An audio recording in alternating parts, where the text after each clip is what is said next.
Hello, hello. Hooligan Soccer Podcast, Champions League quarterfinal. Oh, I'm sorry. No, forgive me. Round of 16 special, getting ahead of myself. With, seriously, it takes 15 seconds and we're already getting a card. Amateur hour here. Yeah. Well, and well, there we go. So yeah, the Qooligan as always is Monday, spicy. Gary. Happy Monday to you. Yeah, indeed. Thank you. Yeah.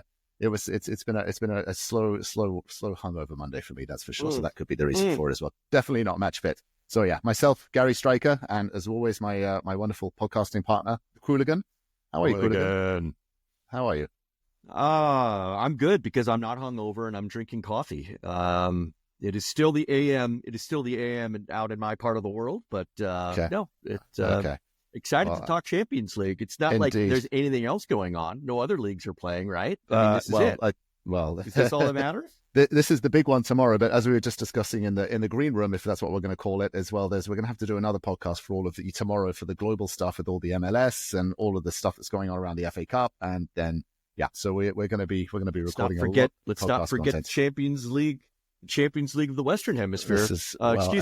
Champions League of the Northwestern Hemisphere.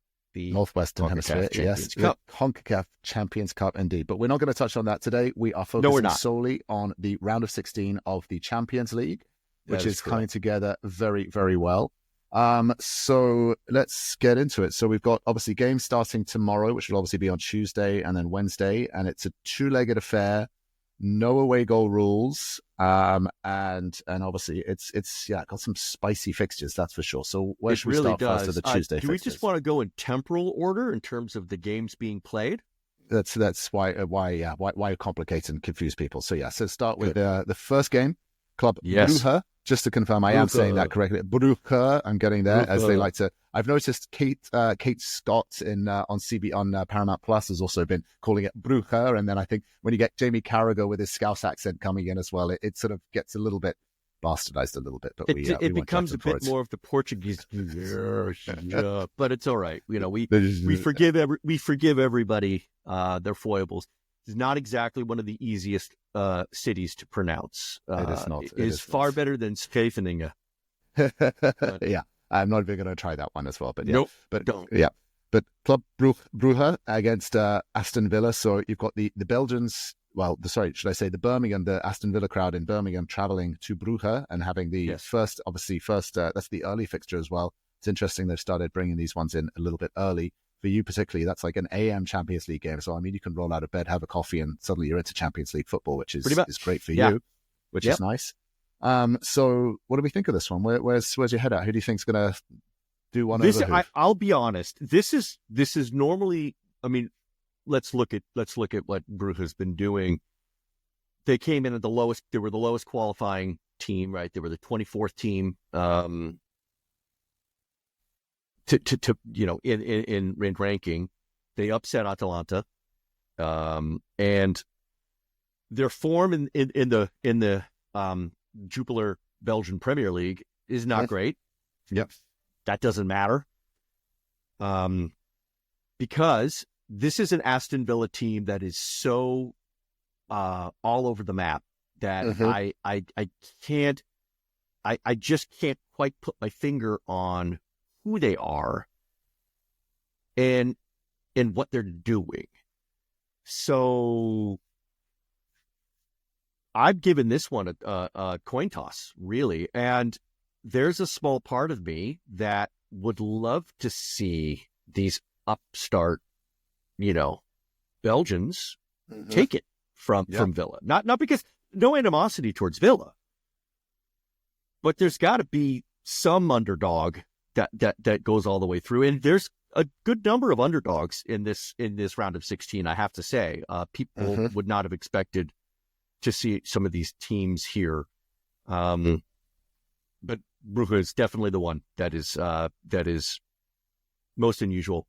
And Villa's got depth of talent. And at some point, this Rashford partnership with, why am I blanking on his name? Asensio. The Rashford-Asensio axis is going to eventually falter, because right now that's the only offense that Villa have. And so if Rashford and Asensio don't produce, they're in trouble. They're going to be in big trouble. And And I could see Bruges snatching it at home. And as we showed, it going away, they can be steely. They took off to town. Plus, they're a big counterattacking team. So, oh yeah, I would. I'd say that's, I'm not a betting man, but if I was, I'd probably put a few bob down on Brugge, especially if the odds are good.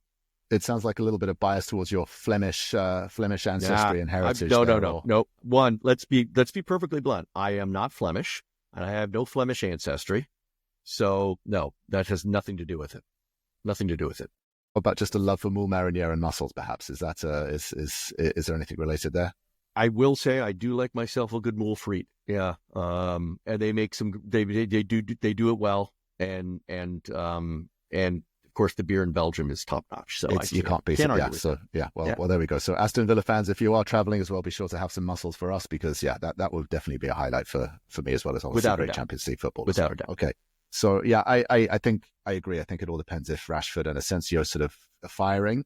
I think I think they've definitely got something to prove. And what's interesting from Rashford's perspective, he was finding himself on the bench or not even starting, obviously under his new sort of new boss in Ruben Amorim at Manchester United. All of a sudden, here he is. He's potentially going to be starting in a round of 16 Champions League and could, get them through to the quarterfinals. So it's a trend that we're seeing with those Manchester United players that like to go out on loan, just as Jadon Sancho did last season, went out to Borussia Dortmund and got them to the final. So again, I don't think Villa will go that far, but yeah, I think it's a good contest, a good matchup. I agree. I think Brugge are probably the minnows of the sort of the round of 16. So undoubtedly, it'll be interesting to see. It'll be interesting to see. Okay. I suppose we could, even if we want to continue on that whole, Hanseatic League, Dutch, Flemish thing, they're the herring. Okay. Well, okay. You don't get that? Nope. That one fell flat. That one went through go. This. That one went through me. I think we'll move on from that one. All of the Dutch fans out there, you got it. Yes. You got it. Okay. I hope they did. Okay, so moving away from Belgium and going over to Spain, a couple of countries to the west, there is a Madrid Derby going on. So this is a fun one, right? I love these games. I remember a number of years ago there was a number of where I think Atletico got to the Champions League final when they had Diego Costa, and again they went up against Madrid and against Real Madrid, and I think it was Sergio Ramos got a last-minute equalizer. They went to extra time, and then Real Madrid did what Real Madrid do. So I'm just curious, what are your? I think the natural sort of prevailing sentiment here is Real Madrid, just with their pedigree and their history in this competition, that they're gonna find a way to sort of get through this and win against their neighbors and rivals. Would that be your thoughts? What else? Let's look at the facts, Gary. Uh-huh. Let's study the head-to-head record over the last 5 games and then unpack this. Mm-hmm. So they have faced each other 5 times in the within the last calendar year, mm-hmm. right? So and we're going all the way back to January of 24 when they met in the Supercopa. Real won that one 5-3. Then there was a Copa del Rey fixture, and Atletico took that 4-2. And since then, they have played 3 fixtures against each other in league. Every single one of those fixtures has come up with a 1-1 draw. So, no, I don't think this is a runaway for Real. I wouldn't say runaway. I agree. I think it would be Real. I'm not even going to be so bold as to give it to Real. I have a funny feeling that karma is still paying Real back for being petulant, whiny little snots around the Ballon d'Or. And I think karma's going to tilt this one in favor of Atletico. Okay, well, I'm going to go with that. I'm going to go with Atletico in a very tight 2-legged fixture, and it's probably going to go to PKs. Interesting. I agree with you on the tight fixtures, and again, particularly with obviously sort of, it looks like Real are at home, Atletico. So I'd expect, again, I don't think you're going to see the running over that Real did of Manchester City to Atletico. I think it's going to be tight. Diego Simeone, he is a shrewd and smart and wiry operator in the way he sets up his teams. So I think, and also just looking at the Spanish La Liga as well, there's, Atletico are 2 points ahead of Madrid in La Liga as well, sitting in second place. So everything that you're saying right now is backing me up. It is, and I appreciate that. I like the support. Thank you. Well, it is, but the one thing that just gets me is just, as I say, this is Real Madrid's competition. We all know this. They've won it more times than any other teams, and they just have a way of finding a result and getting through. So, my intuition. It's funny. People used to say that about, let's see, what was that team's name? Though I can't remember anymore. What was that team? People used to say that about, Manchester City. They did, and Manchester United once upon a time. Yeah, Fergie time. They always have it. So, but I don't think there's been they do. Empires fall. But generally, there's no guarantee. That crown is not secure, Real. The crown is not secure. I agree, but there have been no real significant changes at the top, and generally that's what kind of sort of precedes sort of a shifting of sort of the empire or a changing of the guard. Real have still, won it last season, and I think, again, I think if you're going to win it, I still think you're going to have to go through Liverpool, and again, my actual sort of dark horse favorites are Leverkusen. We'll get to them shortly, but I think Real will get this one. But that's the beautiful thing about the content that we discussed is there's differing opinions. We will find out. Yeah. So moving on from there, but yeah, I think it's going to be a tight game. I agree with you. I am interested to see again. Mbappe, big fan of Mbappe. I think, again, if he turns up and how he's been playing and been performing, he's suddenly sort of found his rhythm and found his form. So I think if you stop him, you have half a chance. But again, my money would be probably on Real to go through this. But I imagine the margins are so tight, it's probably not worth picking, to be honest. Okay. Next fixture is PSV against Arsenal. This one is a hard one to call. Where are you? Where's your head at on this one? I think, although I don't want to, I think I have to go with Arsenal on this. Let's be only because of the recent form of Arsenal has been disappointing. They have lost. Like we've been commenting about how they need a striker, how they need a 9. They need someone who's going to be a consistent goal scorer for them, rather than sort of rely on this, spin the bingo ball and pick out, numbers. It's going to be, U37. Trossard, you get to score. It's Trossard. Jorginho. They can't always, you can't continue to do that. Although they've done a good job of it this season. They just basically dropped everything in the Premier League race. So this is one they're really going to be focusing on. And I think PSV is going to be the casualty of that because PSV themselves aren't the hallmark of consistency. And so, they do play in a league that is, tactically and talent-wise inferior to the Premier League. They are a dominant force in that. However, I think Arsenal should take this. I think this first game is going to be a very strong indicator. If PSV can come out quick and do a big smash and grab get a couple of goals in hand, they might be able to go into Arsenal into Emirates and hold it. It's not Emirates Stadium; it's with the other one. Anyway, I misspoke, but you get my point. But I do think ultimately Arsenal takes this. Yeah, interesting. And so by the sounds of it, what you're saying is because Arsenal's chances of winning the Premier League are probably dashed and it's not going to happen, you think they're obviously going to, I wouldn't say prioritize this, but of course they're going to want to do well in this. But I don't see Arsenal going deep into this competition, right? Because if they do get through PSV, then obviously they have one of the Madrid teams waiting for them as well. And so I think this is probably about as far as they could get. That is likely. However, if they get toppled out now by PSV and they are not in control of their Premier League destiny, Liverpool's in control of their destiny. Liverpool just needs to win X and they're done. That's it. No, Arsenal could be perfect from here on out and still not get the Premiership title, because the other team only has to win 7 out of 10 games. That's it. They can win 6 and draw 4, and they still get it. So, yeah, you better believe this matters, because if they get knocked out by PSV and then they end up like stumbling any more along their lines, what does Arteta have to show? It's a big disappointment. It is a massive letdown. Yeah. And he's let down the Gunners fans before, right? And it's almost worse to be a tease about it. Okay. He's kind of being a tease. Hey, look at us. Next season. I'm dangling the hopes of titles and silverware, and then, no. Yeah. So no, I think this matters. I think this matters to them, and you're gonna see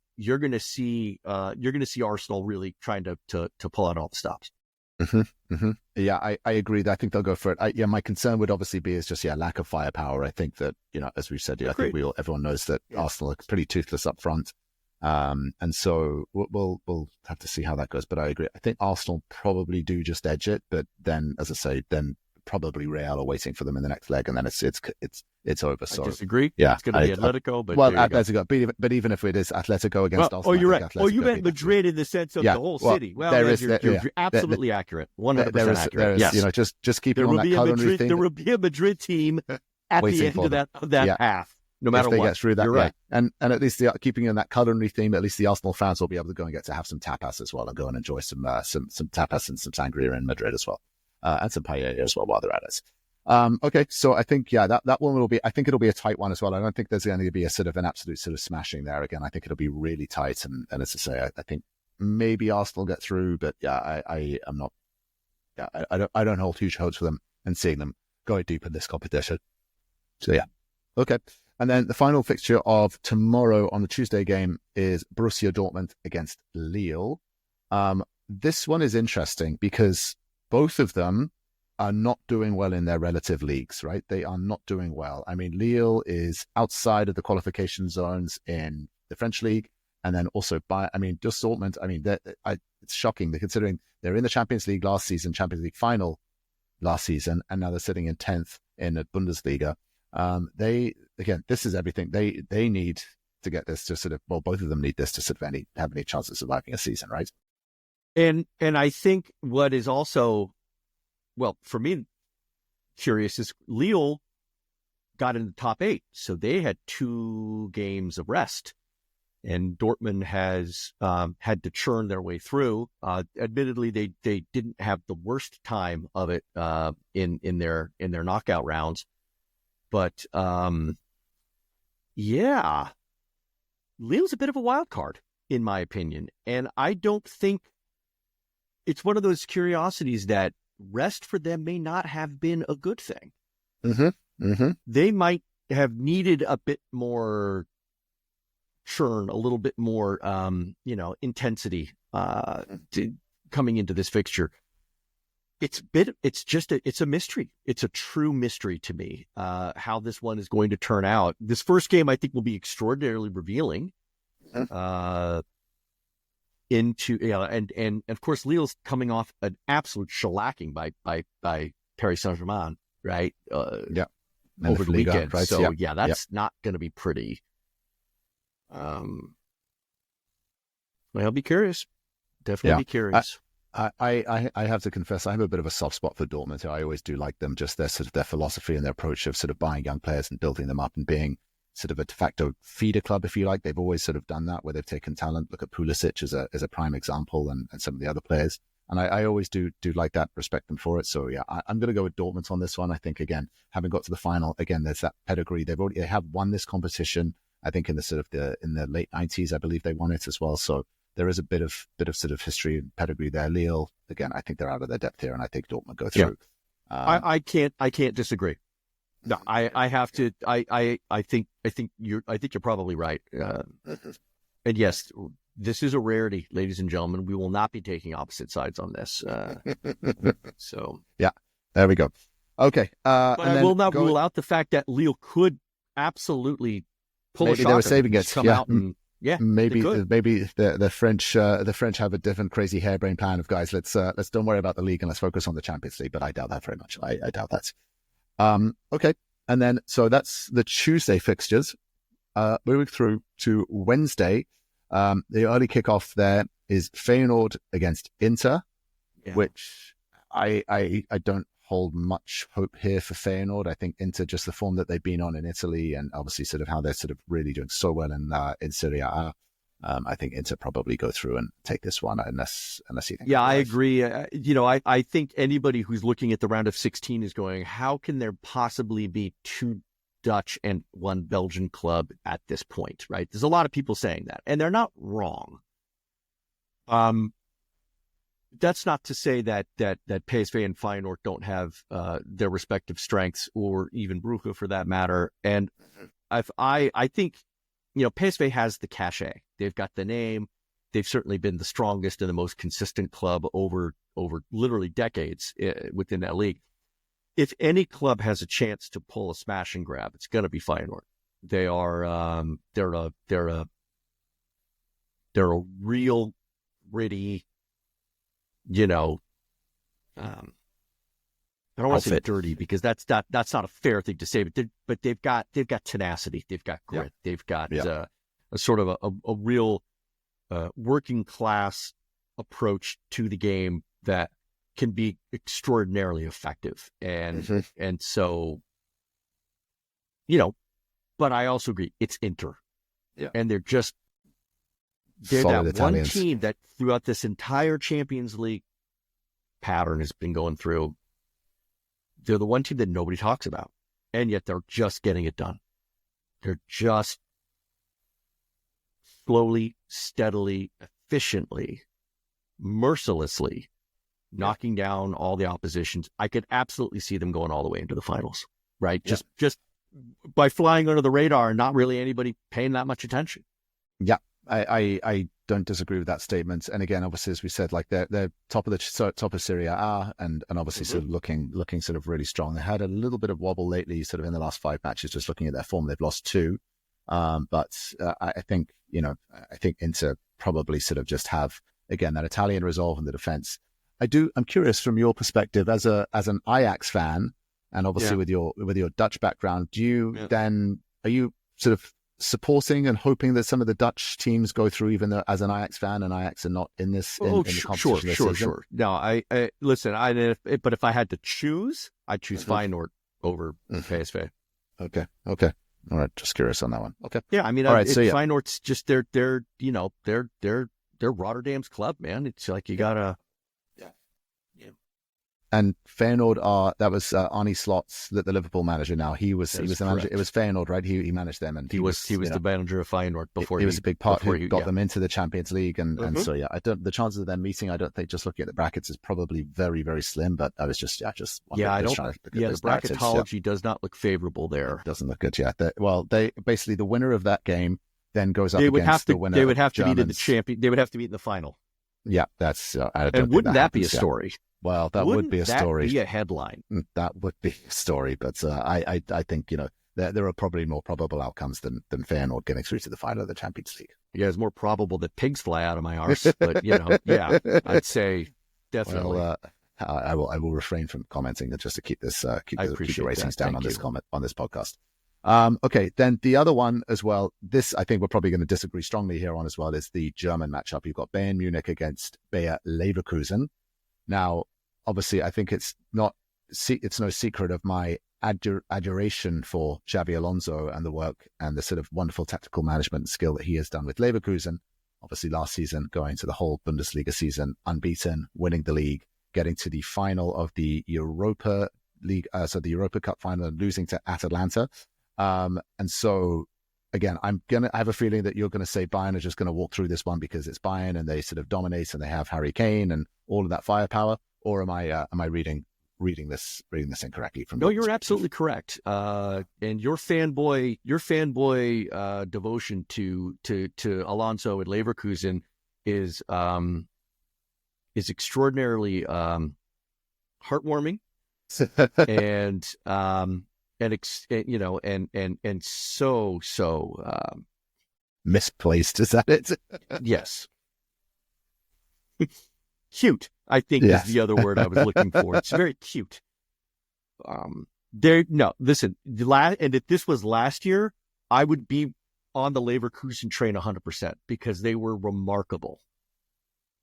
And they engendered that type of belief and that type of support. But this year, they are not that team. And the fact that they were that team back then has no bearing whatsoever that this year they don't have that same mojo. They just don't. Well, and now Bayern's not been perfect either.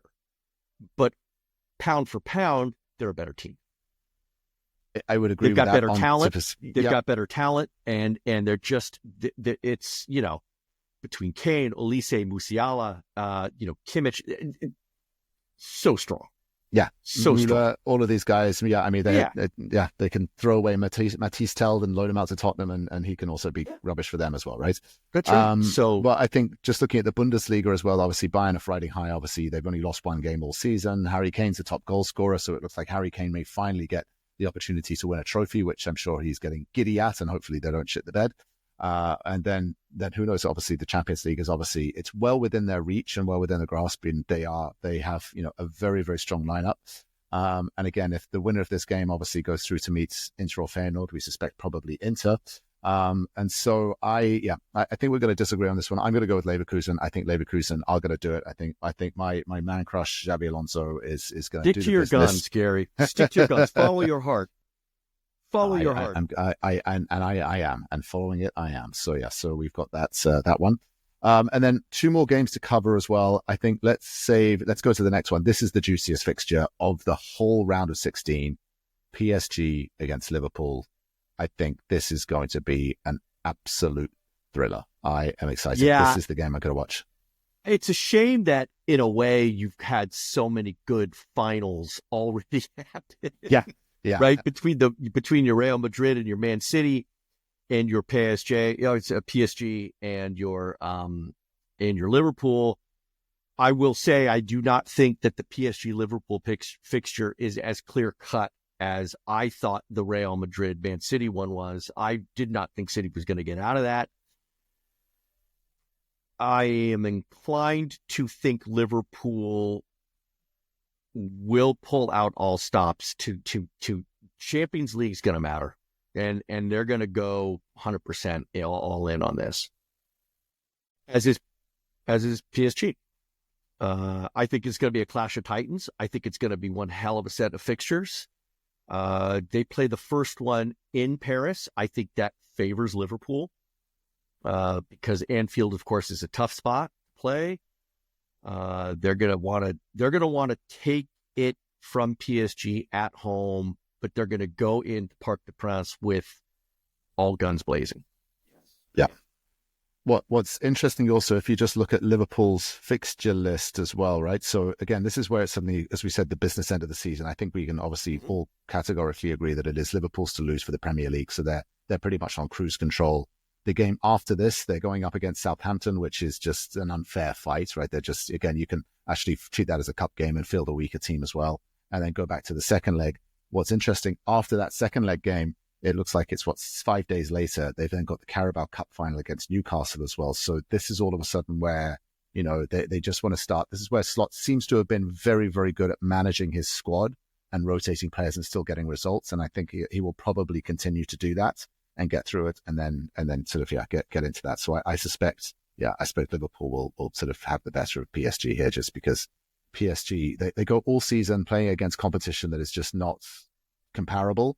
And then suddenly, sometimes when they come up against the sort of the comparative competition, they just don't seem to be sort of match fit and ready for it, or sort of have the sort of the battle scars in a way. So yeah, I'm going to say I think Liverpool probably comfortably win this one on both legs. And then the final fixture of it, Qooligan, is Benfica against Barcelona. Well, I think we all know where we're going with this one. Yeah, Barcelona. We even need to say it. Yeah. It's sorry, Benfica. This is where you're asked to leave the train. Yeah, it's time. Yeah, the conductor wants your ticket. Doesn't like the look of it. You're sitting in the wrong class. Yeah, get off. Yeah. They are looking really, really strong, Barcelona. And obviously, like, Lewandowski's firing on all cylinders. He's scoring, again, just looking through the league, they've lost, which is interesting. They've lost 5 games this season, whereas Atletico have only lost 2. But obviously, Atletico have drawn a lot more games, so that's where they've dropped the point. Well, you're talking about Atletico. This is Barcelona and FIFA. I'm talking about the Spanish league, just looking at their form and taking it as well, right? Because Barcelona as well, they've been riding high, both in La Liga. Obviously, they qualified. They came second, I think, in the league standings for the Champions League as well. So they've obviously got to be firm favourites. So I think we can all agree that Barcelona have probably got this one. Sort of, they just need to go and do the business and go and do it. And interestingly, you've got Robert Lewandowski, who is obviously sort of firing. And if he does get through, and which we expect they do, and again, they would then potentially face Dortmund or Lille. So you could have a situation where Lewandowski goes and faces his old club in the quarterfinals if they do get through, which will be an interesting tie. So, yeah. And so, Qooligan, that takes us... Interestingly, Liverpool and Barcelona cannot face each other until the final. Yeah. The way the brackets are set up, they did make it so that 1 and 2 in the general qualifiers will not face each other in any of the knockout rounds unless it goes straight to the final, which I think was obviously 1, intentional. And 2, not a bad idea. There's some good fixtures coming up, so we'll wait and see. I think we've been saying it all season, right? Which is this new Champions League format is a resounding success. It is a hell of a lot more entertaining. Get a lot more, as you say, a lot more final. It feels like finals, and particularly sort of the intensity and the competition of it is really, really good. So yeah. And then any other, so if we were just looking at those fixtures, so just while we're here now at this sort of round of 16 phase, who is your team? Who do you think is, if I had to press you and say, who do you think is going to go through and win this competition overall? Who would you say is your pick if you had to pick one? I think Liverpool. I do think they're the strongest. I do think they're the strongest club with a lot of wind in their sails. Their consistency over the season, aside from a few stumbles here or there, their consistency over the season has been remarkable. They have depth. They have the desire, and more importantly, aside from that Carabao Cup final, they've got their own destiny under control. So they're not subject to the whims and capriciousness of anyone else. I mean, what more can you ask for? This is if you want to prove to the world that you are the best in this competition, you now have that just right there on a platter. You just have to do it. So do it. Yeah. And I think they will. Yeah. So there is a world in which, if what you believe will come true, I mean, then Arne Slot in his first season, we can assume they're probably on for the Carabao Cup final, probably beat Newcastle and win that, just on sort of, form and sort of, they should have that. Yeah. So they've got the League Cup or the Carabao Cup. They've got the Premier League, which is in their own destiny. They'd have to have a monumental certainly probable. Yeah. Yes, very probable. So Arne Slot in his first season is going to get 2 trophies, and if he could then crown it with this one as well, that would be incredibly impressive in your first season to take Liverpool and go and get a treble, obviously, sort of, and to win all of those, both the league and the Champions League and the Carabao Cup in the first season. A treble would be incredible. Even if he just wins the Premier League, it's still a remarkable achievement. But to get a treble or a double, still pretty damn good. It's pretty and good. The Champions League and a Premier League in the same season, obviously, makes it all the more shiny. That is, I mean, those are the 2 big ones, right? That's, you've definitely, you'll be cement his position, and the statues will be erected outside of Anfield because he will be considered a Liverpool legend for all the managers who win that, they get that treatment. So, yeah.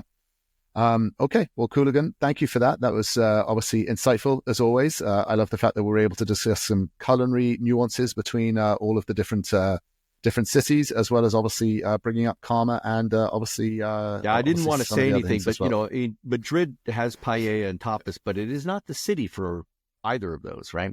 I agree. I think Barcelona. I believe, is it Barcelona? If I'm correct, is that is paella is more of a Valencia thing.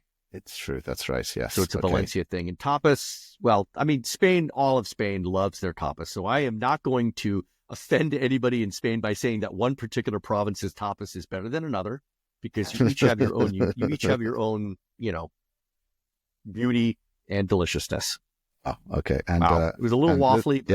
There we go. And listeners, next week we'll get into the nuances of all the Italian regions and the differences of pasta as well. And this is rapidly becoming a food podcasting show rather than I could certainly do worse. Wonderful. Well, Qooligan, right. As always, thank you very Gary. much. We'll be back tomorrow and we'll do some global stuff, particularly, as we say, Yes. CONCACAF Cup, MLS action, FA Cup roundup, and then we'll go again on Thursday or Friday and talk about the upcoming Premier League and MLS stuff that's going on. So, we've got some podcasting to do. So I will leave you to it. And as always, thank you. And until next time. Thank you.